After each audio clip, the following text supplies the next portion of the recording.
Alhamdulillahilladzi wajaba alaina binikmatil iman wal islam syahadatan tunjina min yaumina hadha asyhadu an la ilaha illallah wahdahu la syarikalah wa asyhadu anna muhammadan abduhu wa rasuluh. Allahumma salli wa sallim wa barik ala sayyidina Muhammad wa ala ali Muhammad. Amma ba'du fa ya ibadallah ittaqullaha haqqa tuqatih wa la tamutunna illa wa antum muslimun. Kaum muslimin sidang jamaah Jumat yang dirahmati oleh Allah Subhanahu wa taala. Bersyukur kita kepada Allah dengan mengucapkan alhamdulillahi rabbil alamin, bersalawat kepada Rasulullah dengan mengucapkan Allahumma salli wa sallim wa barik ala sayyidina Muhammad wa ala ali Muhammad. Kaum muslimin sidang jamaah Jumat yang berbahagia, suatu saat di hadapan para sahabat Rasulullah sallallahu alaihi wasallam menyampaikan sebuah pertanyaan yang berbentuk pertanyaan. Rasulullah sallallahu alaihi wasallam berkata kepada para sahabatnya, "Ala ukhbirukum bi khiyarikum?" Tahukah kalian siapa orang yang paling terbaik di antara kalian? Jadi Rasulullah sallallahu alaihi wasallam itu mengawali dengan pertanyaan. Dalam ilmu komunikasi, ketika segala sesuatu diawali dengan pertanyaan, maka sesungguhnya Rasulullah sallallahu alaihi wasallam itu menginginkan terjadinya dialog. Karena Rasulullah bisa saja mempunyai pilihan yang lain. Beliau dalam komunikasi bisa langsung direct. Beliau bisa saja berkata, Assalamualaikum warahmatullahi wabarakatuh. yang paling terbaik, orang yang paling terbaik di antara kalian adalah, langsung beliau menyebutkan direct. Tapi oleh karena beliau adalah seorang orator, seorang komunikator yang ulung, maka beliau selalu membiasakan dengan dialog, bukan monolog. Kalau dialog itu dua arah, ada interaksi antara pembicara dengan audiens, ya, antara ustadz dengan jamaah, itu dialog. Tapi kalau monolog itu hanya satu arah. Nah, satu-satunya monolog dalam Islam medianya itu adalah khutbah Jumat seperti ini. Khutbah Jumat itu adalah monolog satu arah. Seorang ustadz atau seorang mubalik itu punya otoritas untuk menyampaikan apapun. Dia punya otoritas, dia berkuasa. Dan jamaah tidak ada interupsi, tidak ada juga sanggahan, dan juga tidak ada protes. Karena itu sekali lagi, otoritas satu-satunya adalah sang khatib. Itulah monolog di dalam dalam mimbar Jumat. Karena itu Rasulullah sallallahu alaihi wasallam senantiasa menganjurkan, karena Jumat itu sifatnya adalah monolog, maka anjuran Rasulullah ketika Anda berkhutbah, maka pendekkan khutbahmu, tapi kemudian perpanjang salatmu. Atau juga sebaliknya, kalau engkau perpanjang khutbahmu, maka perpendeklah salatmu.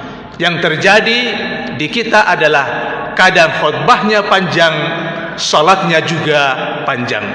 Nah, karena itu jamaah yang dirahmati oleh Allah Subhanahu wa taala, Rasul senantiasa mengajak untuk dialog.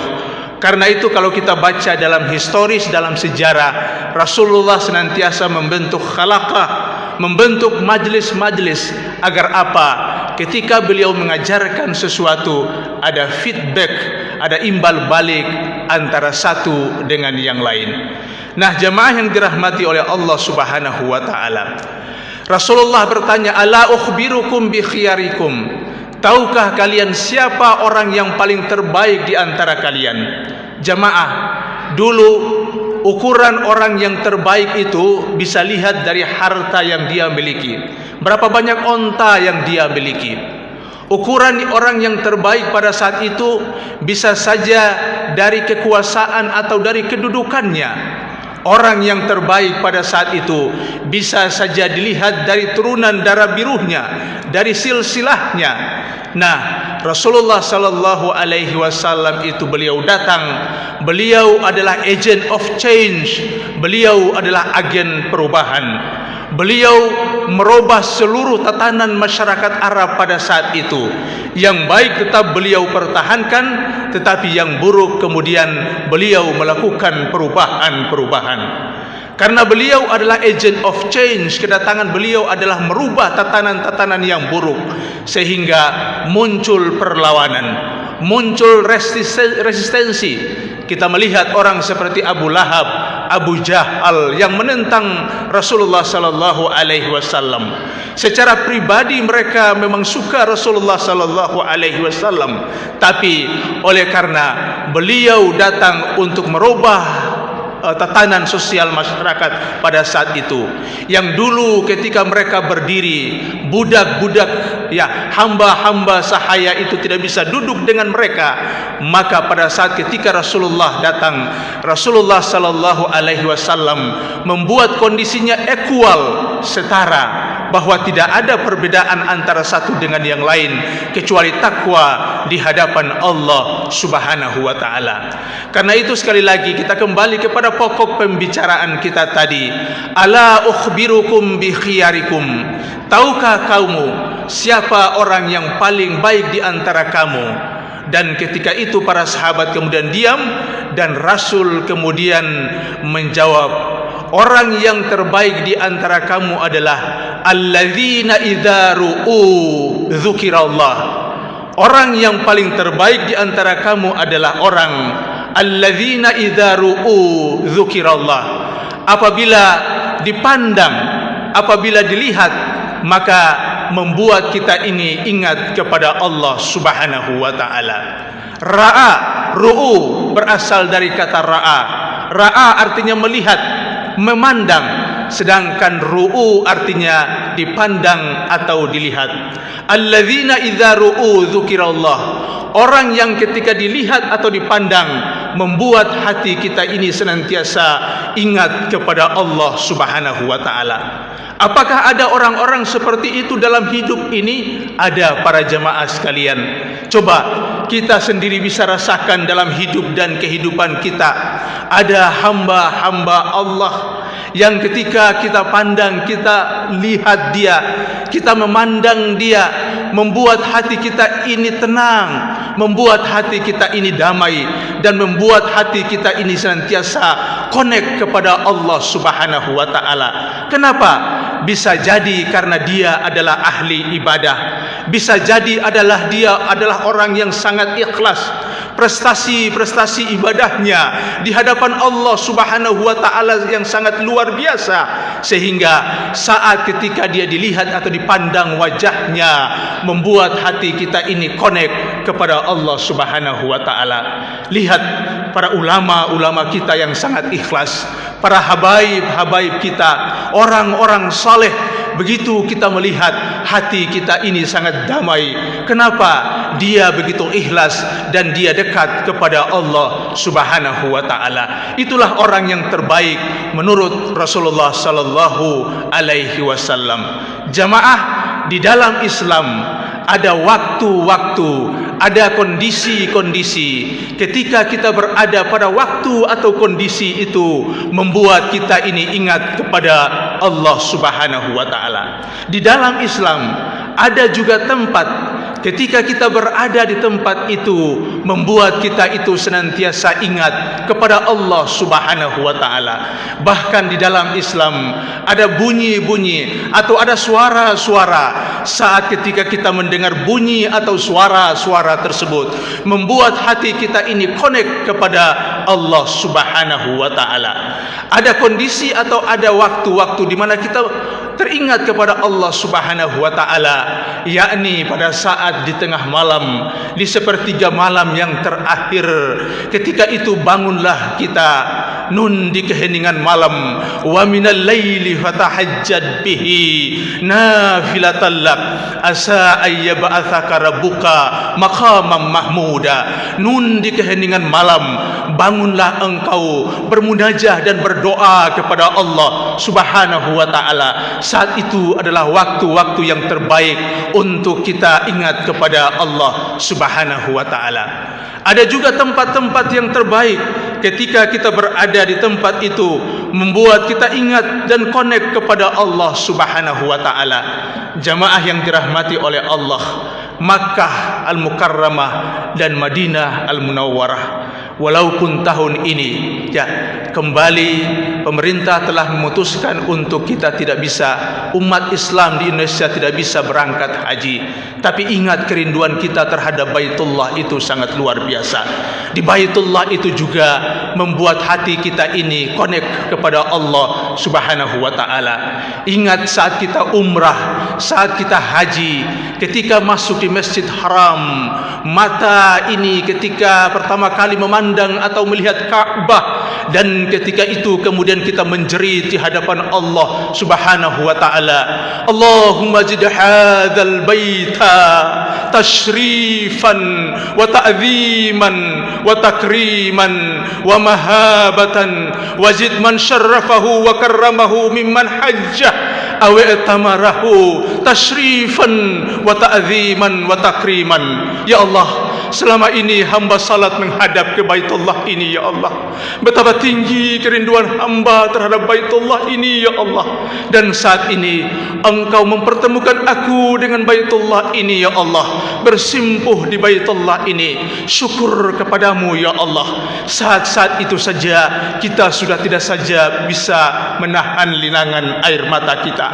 Begitu juga pada saat kita bergeser ke Masjid Nabawi, saat kita berziarah kepada Rasulullah, begitu dekat, kemudian kita mengucapkan salam kepada Rasulullah sallallahu alaihi wasallam. Assalamu alayka ya Rasulullah, assalamu alayka ya Nabi Allah, assalamu alayka ya Habibullah wa rahmatullahi wa barakatuh.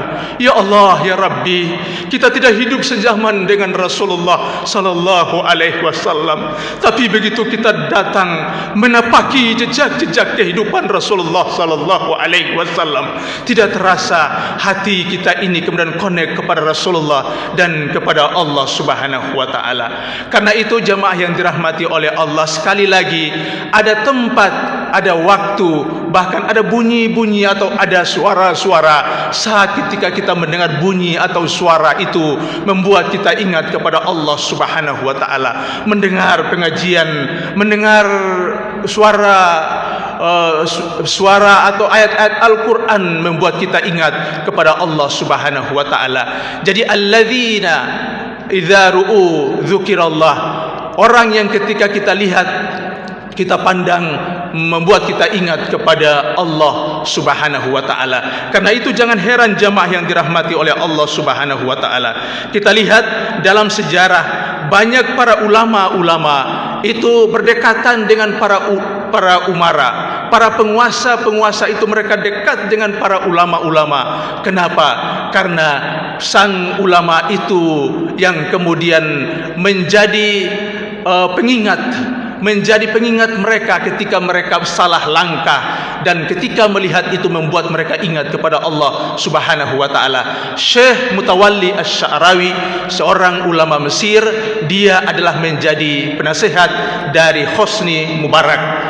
Ketika dikatakan halal kata Syekh, maka kemudian halal kata penguasa. Ketika dibilang haram kata ulama, maka juga haram kata penguasa.